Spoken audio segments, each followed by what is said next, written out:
Hello, Internet, and welcome to my live reaction for the Cuckoo's Fiancee, chapter 39. When we last left our heroes, Nagi, Hiro, and Erika had gone to one of Erika's vacation homes in Karuizawa, I think, out in the countryside to study as finals are coming up. Sachi was supposed to come, but she got a cold, which was a really weird thing that they just kind of included her in the plot line just to kick her out in the next scene. But taking her place is Asuma Shion from the field trip, who's trying to get with Erika. They have a little bit of a meet-cute moment at a grocery store. They're doing ingredient shopping. And Nagi and Hiro also have a moment by a lake, as they talk about why Hiro has never really had a study trip before. And the reason she's on this one is because of Nagi. So yeah. All that being said, let's jump right on into 39th Foul. It wouldn't be crazy if something did happen. Our picture here is of Shion, biting on a popsicle. My heart melts for you. Erika forgot what? She's in trouble. And on the next page, Erika and Hiro enjoy a warm bath. Which is where we're at. Yeah, we see Hiro in the bath by herself. Erika-chan sure is late. It's weird that this seems to maybe be skipping the cliffhanger from last week, with Shion and Erika both grabbing the box, and Shion saying there's something he wants to tell her. Anyway, Erika comes in, and she looks a little flustered. Hiro-chan, what am I gonna do? And Hiro looks at her, Erika looks away, and Hiro asks, what's wrong? You're beet red. Well, see, and then we cut to Shion, over in the living room. I confessed. Oh, we just jumped right in there, which is something, to go on a little bit of a tangent, something I note a lot about this series is that it really does not do the kind of dancing around these romantic issues that most harem manga do. It really just jumps right on in. As we see here with Shion just confessing to Erika. And Nagi looks at him, only mildly surprised. Because I don't think it's really hit him yet. And he just asks, huh? Are you even listening? I confessed to Erika-chan. And that starts to get Nagi a little bit shaken. Confess to Amino-san? I see. And Nagi turns away. Wait, what? Why is this such a big deal to me? I wonder, Nagi, why is this such a big deal to you?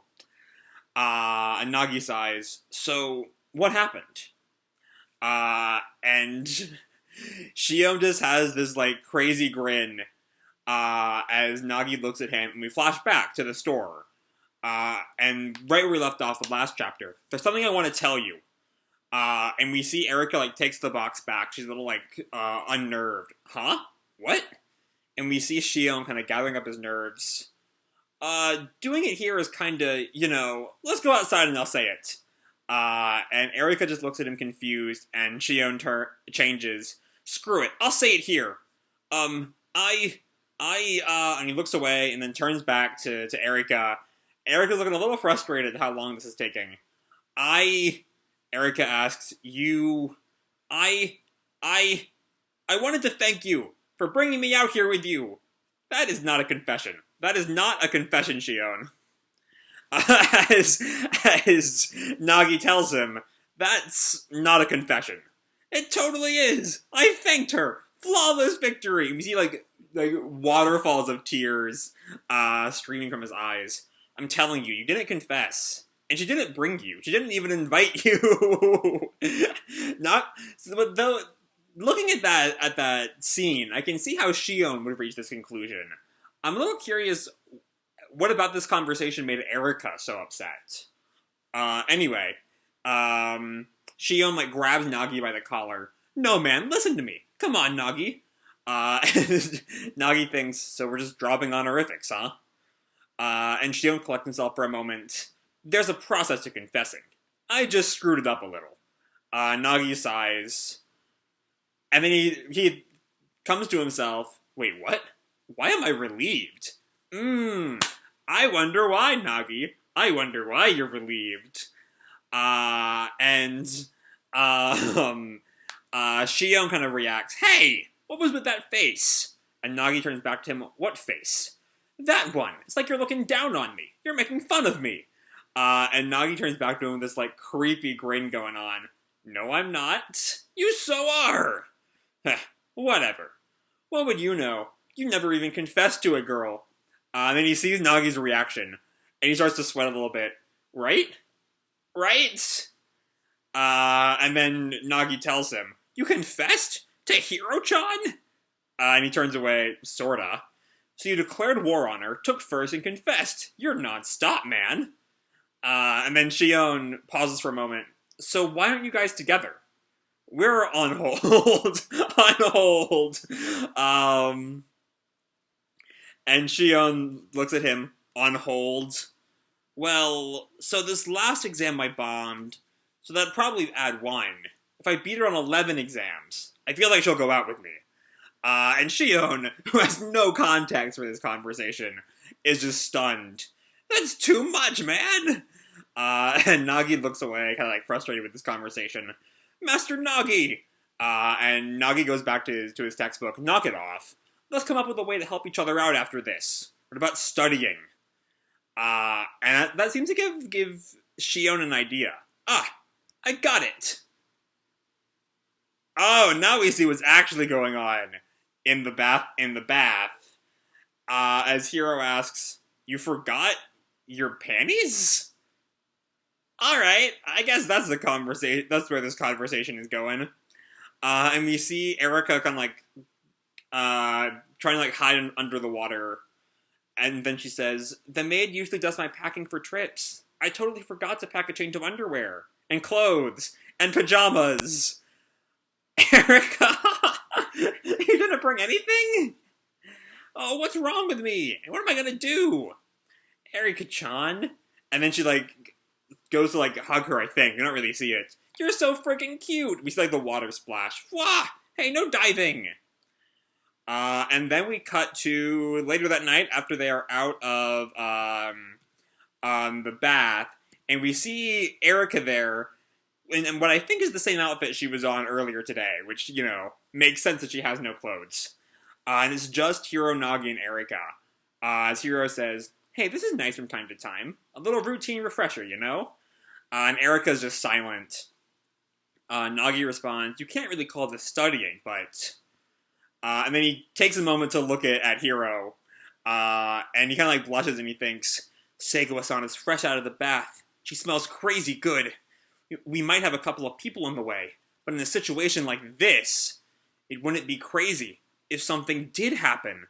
And Hiro notices him staring, and he like looks away, embarrassed. We'll see. I know last chapter mentioned there being a test of courage this week, which we're 2/3 of the way through the chapter, and we have not seen hide nor hair of, so we'll see about that. Anyway, Hiro gets on to him. "You're not writing, Umino-kun. Are you having a hard time focusing?" Nagi like snaps to attention. Sorry." And then he thinks, "How am I supposed to focus at a time like this?" And Hiro turns to Erika. "Try to follow Erika-chan's example, maybe?" And then he looks at Erika, and Erika is just like, either she spoke... Oh no, the book is upside down. Her book is upside down. She has no idea what's going on. And just then, Shion barges in. "Hey, how's my crew doing? Guess who brought ice cream?" And then a little bit later, "There's a shrine in the woods?" Oh, that's, someone else asked that. And we see Shion, like, shivering. "Like I said, I found it when I went shopping. Freaky, right?" And Erika responds, "Now that you mention it, I think I remember that." And Hiro responds, "It's a shrine, so I doubt it's haunted, but... have you heard of the ghost of the shrine seals?" And I guess if there's anyone to lend some authority to, like, crazy urban legends, I guess the girl who lives in a shrine is good for that. And Erika exclaims, "That's a thing?" And Nagi asks, "Isn't that you?" I don't know what that's supposed to mean. Unless it's like she plays the part for like a test of courage thing at her own shrine. I don't know. Anyway, and Shion chimes in, which gives me an idea. This calls for a dare. Let's pair up. Alright. I think I did call this last week, if I recall correctly. The test of courage would involve Nagi Hiro and Erika Shion. But anyway, they're now all outside the mansion, getting ready for this. And Erika like claps her hands together. Good idea. This sounds fun. Nagi, always with a one-track mind, asks, "What about studying?" And then he suddenly gets an idea to himself. No, wait. This is an opportunity to show off to Seigawa-san. This is my chance. Then he has this like mental image of Hiro like screaming in panic. Yeah, Umino-kun, aren't you scared? And then he gives her this like winning grin. Not at all. And then he thinks to himself, right, ghosts? Please. That stuff doesn't scare me. Interestingly enough, I remember in the earlier chapters, we'd have these kinds of, like, vision sequences that were just, like, acting like they were part of the story.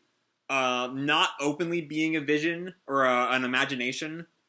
Maybe here it's just so obviously an imagination that there's no use in pretending. But that's just something I noted right now. Anyway, ghosts, please. That stuff doesn't scare me. And Shion and Nagi look at each other and they both nod, as they both clearly have the same idea. And here, Shion, alright, we'll take point. How about Erika-chan and I? And just then someone raises their hand, probably Hiro, or maybe Sachi, who's barged in. I'm still guessing Sachi will barge in at some point. I want to go with Nagi-kun. Oh, and that's Erika. Oh, rip to Shion's gonna be crushed at this. Nagi will as well. I am excited. I am very happy for this. I have made my side in this ship war very, very clear from the beginning of the series. Also, though, important thing to note is we see when Erika. This was just like one of those like detail things. When Erika raises her hand, she like pulls her skirt down because she doesn't have any underwear, or at the very least, it's like used underwear. Which is it's a nice attention to detail that I feel like is one of those things that like if a man were writing this, if Yoshikawa were a guy, he would not include. She would not include. I'm not entirely sure how pronouns would work in that sentence, but anyway, because she, has experience wearing dresses, presumably. That's the kind of thing that she would think to include. It's just a nice little detail. Anyway, back to my tangent. And that stuns literally all three of them. None of whom were expecting this turnout. And someone or all of them are just, let's go. And she like grabs Nagi by the hand. Wait, hold on, Amino-san. What's gotten into you? This is my chance to show Seigawa-san. And that's not going to do well for her. That's not going to make Erika happy. But Erika turns to him. Nagi-kun, there's something I want to talk to you about. The boys' plan dashed to pieces in an instant. See you in the 40th foul. So one thing to note here is that unless that's like a translation thing that normally the translators leave out, the specific "see you in the 40th foul" kind of implies there's significance to Chapter 40. Maybe, we'll see. I mean, given that Erika seems more forthright about this move seems more like she's like openly being attracted to Nagi than she normally is. So this could be a big move, or it could be something completely unrelated. Maybe she's realized that Shion is into her, and she doesn't want to lead Shion on or something. She's gonna ask Nagi for help with that. I don't know. We don't really know yet. But yeah, this is a fun chapter. This is a really fun chapter, and I'm really excited for next week. But focusing on this chapter first, First we have Shion. I love Shion just having no idea what he's done. He's convinced that this is like some big confession, and has no idea that he's completely fucked the whole thing up. And Nagi's just like exhausted. That's not a confession reaction is great. Also, of course, I love Nagi's relief at Shion's failure, even if he does not really realize why he's relieved. We all know why he's relieved. Then there's the one thing I am a little, because it's Yoshikawa specifically brings attention to this idea that Erika forgot her underwear and like all of her clothes, and given that you know there's a sense that Yoshikawa pays a lot of attention to Erika's clothes, just like in the normal run of the series. That's obviously something worth paying attention to. And like we've already seen it, like I mentioned earlier on page 19, and just like the little motions that we see of Erika, how she like pulls her skirt down so that no one can see anything when she raises her hand. But I'm curious if it's going to come up in a bigger way as this arc goes on. And I also said that about Sachi last chapter, and at this point I'm not so sure Sachi is going to crash the study trip. But this is just such a, like, that I could see the Sachi segment of last chapter as just a very convoluted excuse to get Shion here. Like, oh, we needed 4 people, and so we had Sachi, she dropped out, now we need the only other character in this series. But, like, here, there's no reason for this little bit about forgetting the underwear, unless it's going to come up. And we'll see if it does next time. Again, we see it interact in, like, Erika's body language. But not really in the plot yet. And we'll see if anything comes of that, next time. But for now, Erika has something to talk to Nagi about, and it's either A, she realizes Shion is into her, and she does not want Shion to be into her because she's not into Shion, or B, she has realized her feelings for Nagi, and the series is about to speed up even more.